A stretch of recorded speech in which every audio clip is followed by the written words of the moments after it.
Hello, this is Stephen Edgar. What poetry means to me. As a child, I was always drawing and sketching.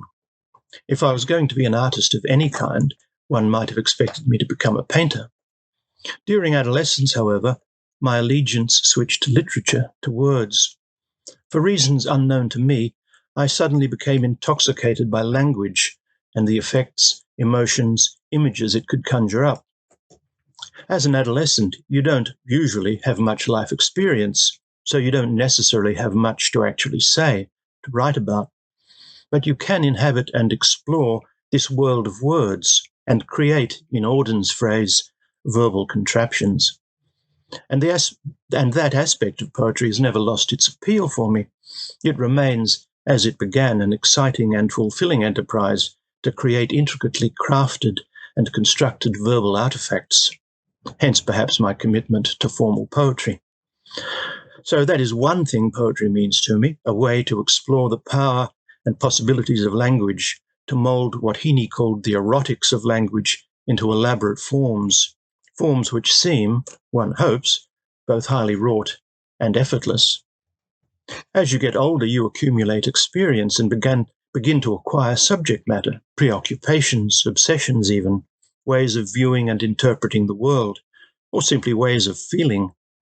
Poetry becomes a way of translating or encoding experience in order to pass it on from the poet to the reader, a way of finding, in Larkin's words, a combination of words that will preserve it by setting it off in other people. And experience can mean anything from what you see out the window to the most elusive and scarcely expressible, half-grasped insights that cast a shadow on the mind. As Don Patterson puts it, the poem is a little machine for remembering itself. Someone, perhaps it was Patterson again, said that a poem is not the record of an experience, it is the experience. Well, I think it is both. So that is another thing that poetry means to me, a way to recreate lived experience and emotion in a form that can be constantly, and in the greatest poetry, inexhaustibly, retrieved. Poetry, like all art forms, can almost also become a kind of autonomous, compulsive process. What do artists do? They do art. Most people seem to be happy, or resigned, or condemned just to live their lives. Artists need to turn life into art.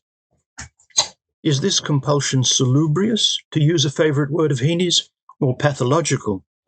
Empson once described a poem as a kind of clinical object done to prevent the poet going mad, and someone else spoke of art as an almost medical remedy against the corruptions of consciousness. My breast certainly returns an echo to those remarks. Poetry is one way of making meaning in a possibly meaningless world, an attempt, as Beckett expressed it, to leave a mark on the silence.